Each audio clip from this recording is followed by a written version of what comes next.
of any sound philosophical investigation could be subverted and eventually replaced by a different assumption, one in the way of ego amo, ergo non sum. This radical reduction of certainty, to use Marion's description of his own method, cannot avoid wrestling with probably the most famous conversation on love and certainty ever recorded, the one that actually closes the Gospels in John 21, 15 to 19. The importance of the text outside the sphere of biblical studies and textual criticism was already seized in a philosophical key by Kierkegaard, who described the collision between love and knowledge with these words. And I quote, "To be absolutely certain of being loved is not to love, since this means to stand above the relationship between friend and friend." I'll make further use of Kierkegaard when I comment the passage from the point where Marion rested his case. Here is the text. When they had finished breakfast, Jesus said to Simon Peter, "Simon, son of John, do you love me? Agapas me. More than this." He said to him, "Yes, Lord, you know that I love you." Philose. Jesus said to him, "Feed my lambs." A second time he said to him, "Simon, son of John, do you love me? Agapas me." He said to him, "Yes, Lord, you know that I love you." Philose. Jesus said to him, "Tend my sheep." He said to him the third time, "Simon, son of John, do you love me? Phileis me." Peter felt hurt because he said to him the third time, "Do you love me?" And he said to him, "Lord, you know everything. You know that I love you." Philose. Jesus said to him, "Feed my sheep. Very truly, truly, I tell you, when you were younger, you used to fasten your own belt and to go wherever you wished.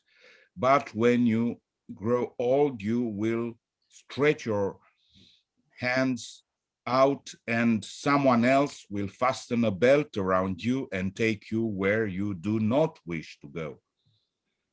After this, he said to him, "Follow me."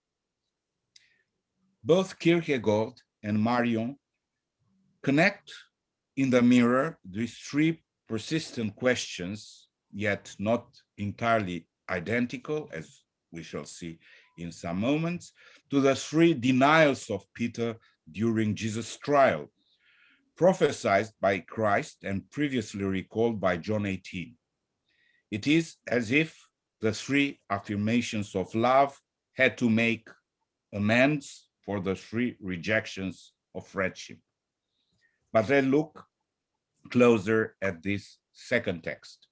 Then Simon Peter, who had a sword, drew it, struck the high priest's slave, and cut off his right ear. The slave's name was Malchus. Jesus said to Peter, "Put your sword back into the sheath. Am I not to drink the cup that the Father has given me?" Simon Peter and another disciple followed Jesus. Since that disciple was known to the high priest, he went with Jesus into the courtyard of the high priest. But Peter was standing outside at the gate. So the other disciple, who was known to the high priest, went out, spoke to the woman who guarded the gate, and brought Peter in. The woman said to Peter, "You are not also one of this man's disciples, are you?" He said, "I am not."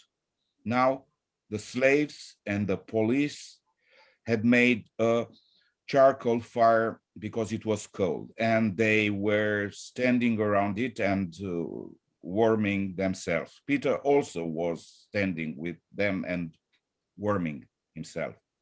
Now Simon Peter was standing and warming himself. They asked him, "You are not also one of his disciples, are you?" He denied it and said, "I am not." One of the slaves of the high priest, a relative of the man whose ear Peter had cut off, asked, "Did I not see you in the garden with him?" Again, Peter denied it, and at that moment, the cock crowed. In fact, Peter acts at Gethsemane and in the high priest's courtyard as a true and zealous friend. He first wants to protect his teacher at the cost of another man's life. Later, his own life, or at least his freedom, may be at stake. At this precise time, in denying any acquaintance with Jesus, Peter denudes himself of his personal history as a zealot-minded Jew, as one who used to have plans for the restoration of Israel by his master, in whom he clearly recognized once the Messiah, the one able to fulfill the hope of his people for an age of liberty, abundance, and peace. In the courtyard, Peter stripped himself off of everything he was thought in his family, in his village, or in his synagogue about the upcoming deliverer king promised by God to the ancient prophets.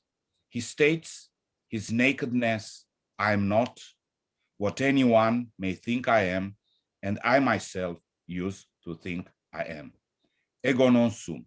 Now, so to speak, Peter is in the mood for love. He can tell his resurrected master, "Ergo amo." And this is not something new Peter knows about himself, but he knows he is in love, not by himself, but because Christ knows he now loves. He knows he loves only because he knows someone else knows he loves. The love he confessed thrice is not of his own making. The Christ already explained in John 14:15-17 how it may come about. And I quote, "If you love me, agabate me, you will keep my commandments. And I will pray the Father, and he will give you another counselor to be with you forever, even the Spirit of truth, whom the world cannot receive because it neither sees him nor knows him. You know him, for he dwells with you and will be in you." And the commandments are clear and oftentimes repeated. Love God and love your neighbor. How exactly? Surely not by merely saying, "I love you." As Kierkegaard remarked, love told does not bring about certainty and oftentimes undermines love itself. To say, "I love you," as Peter was asked to do, should be understood, according to Marion, as a perlocutionary act of speech. By saying something, we trigger a consequence, sometimes of a performative type. "Tend my sheep," says the resurrected Jesus. "Follow me," he concludes. What does it mean to follow Christ is made perfectly clear in Matthew 16:24. "If any want to become my followers, let them deny themselves and take up their cross and follow me." This act comes with a price. In Matthew 10, "Whoever loves father or mother more than me is not worthy of me. And whoever loves son or daughter more than me is not worthy of me. And whoever does not take up the cross and follow me is not worthy of me. Those who find their life will lose it, and those who lose their life for my sake will find it." To deny yourself unambiguously means, in this context, to abandon all forms of individual love based on character and personal history. You need first to walk in the footsteps of Peter in the courtyard of the high priest and say, to whoever is asking you about who you are and what you have done in your life, I am not. Before such a time, you used to fasten your own belt and to go wherever you wished. After that moment or process, someone else will fasten a belt around you and take you wherever you do not wish to go. It is not necessarily a matter of old age as opposed to youth, as Jesus metaphorically suggested to Peter.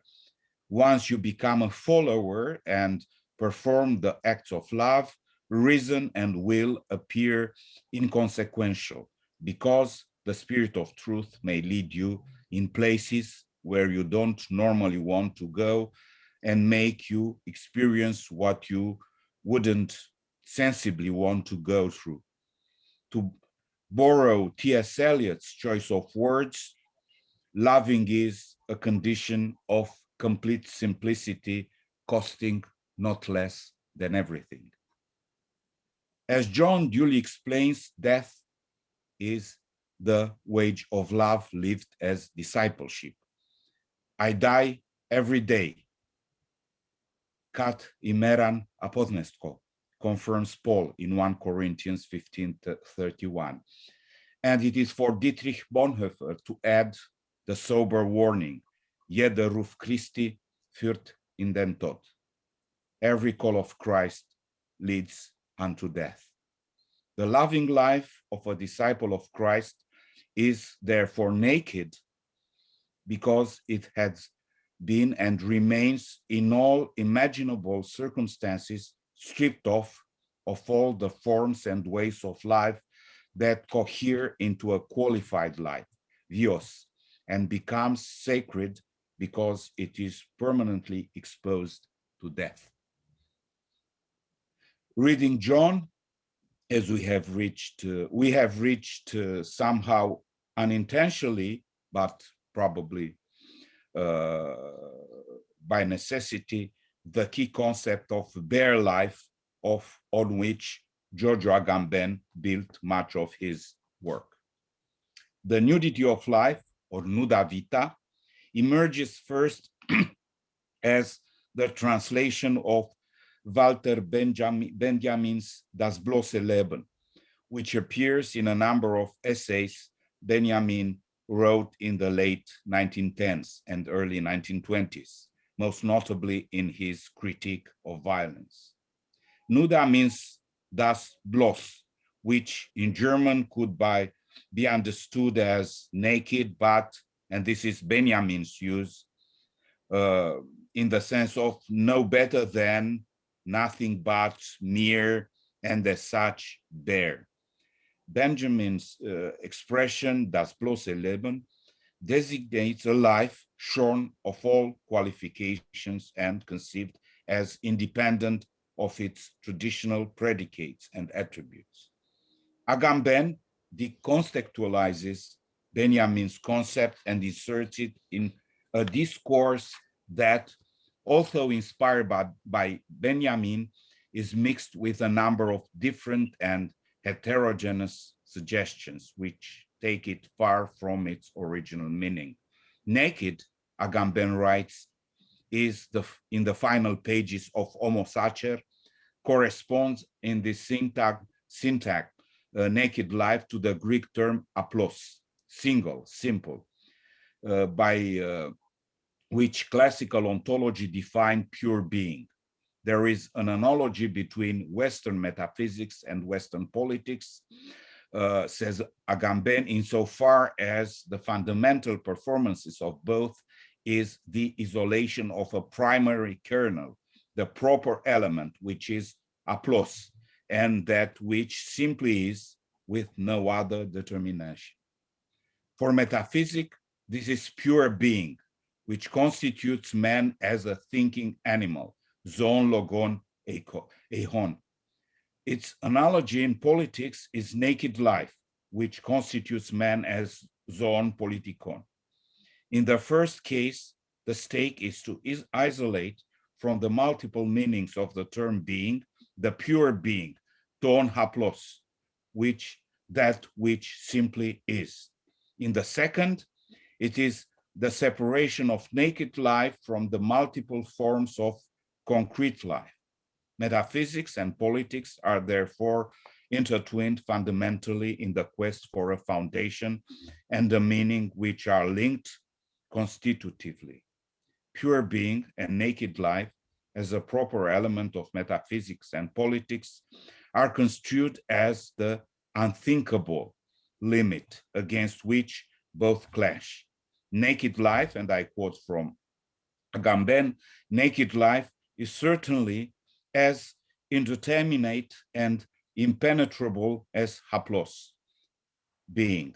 And one could see that reason cannot think naked life except as it thinks pure being, in stupor and in astonishment.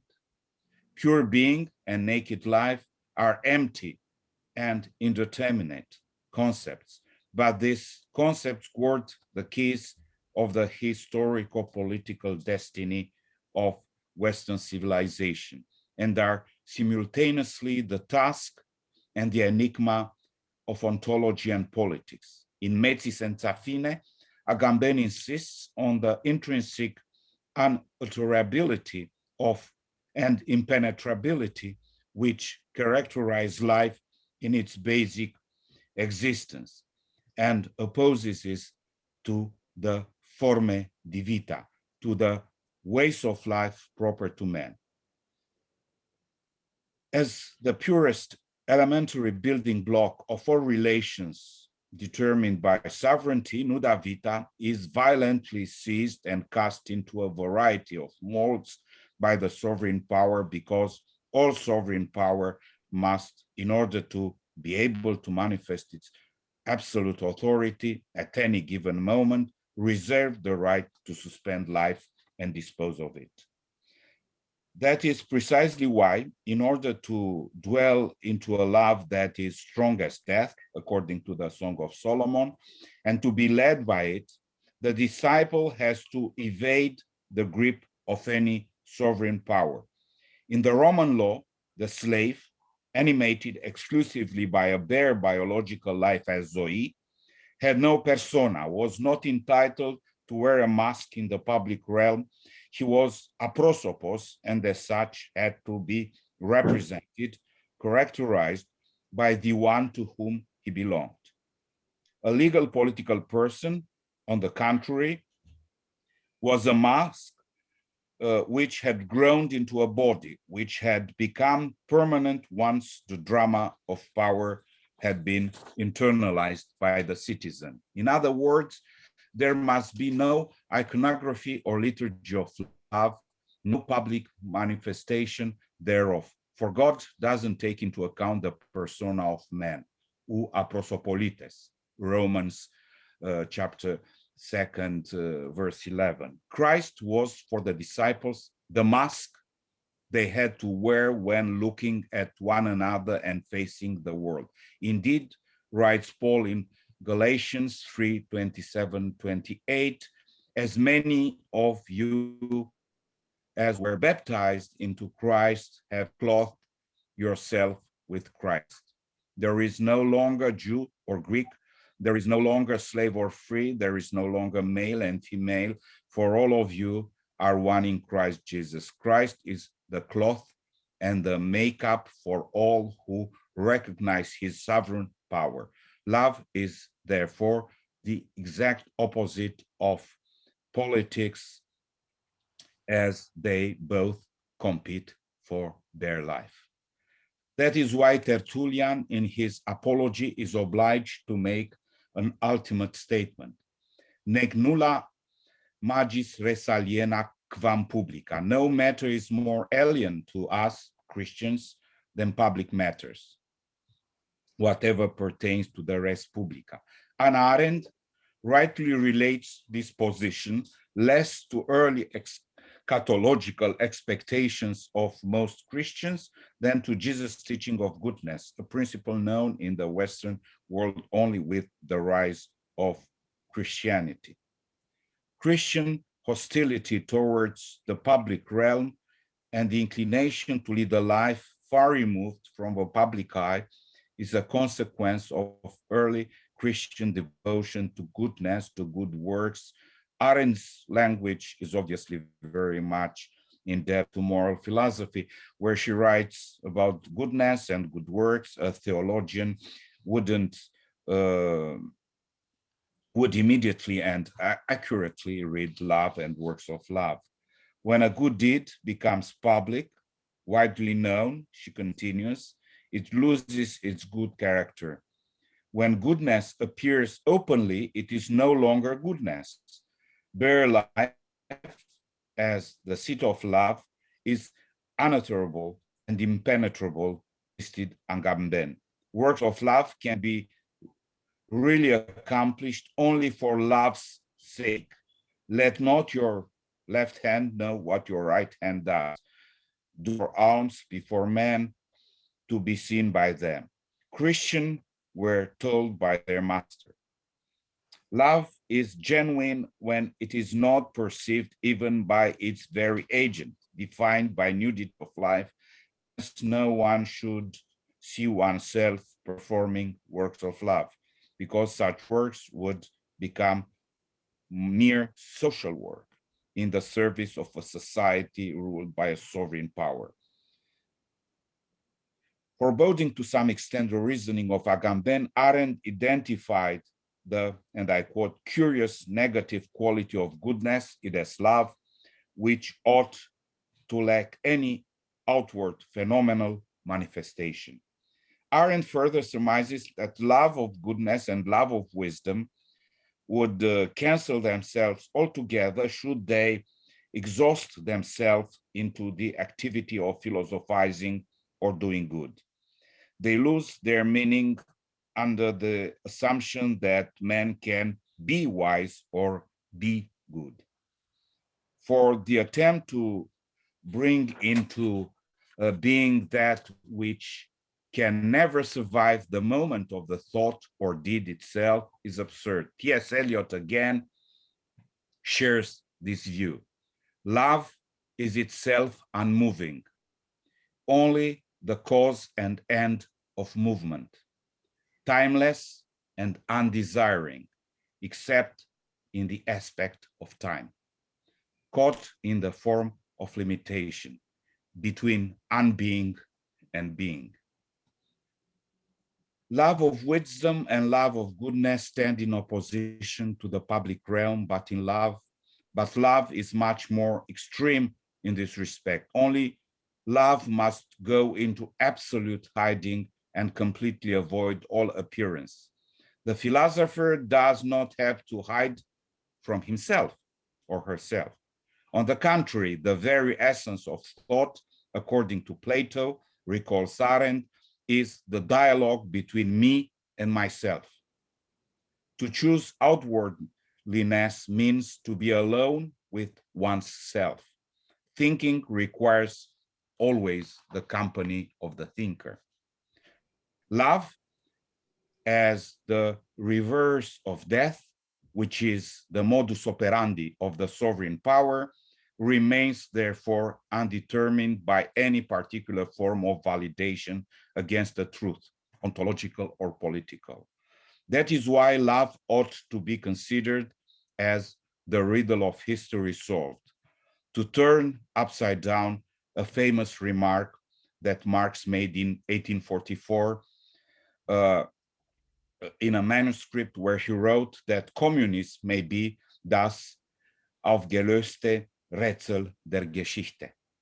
That is not communist, but love, who is able to extract human subjectivity from the game of domination, from the dialectics of power and subjection that sums up the history of society and social relations.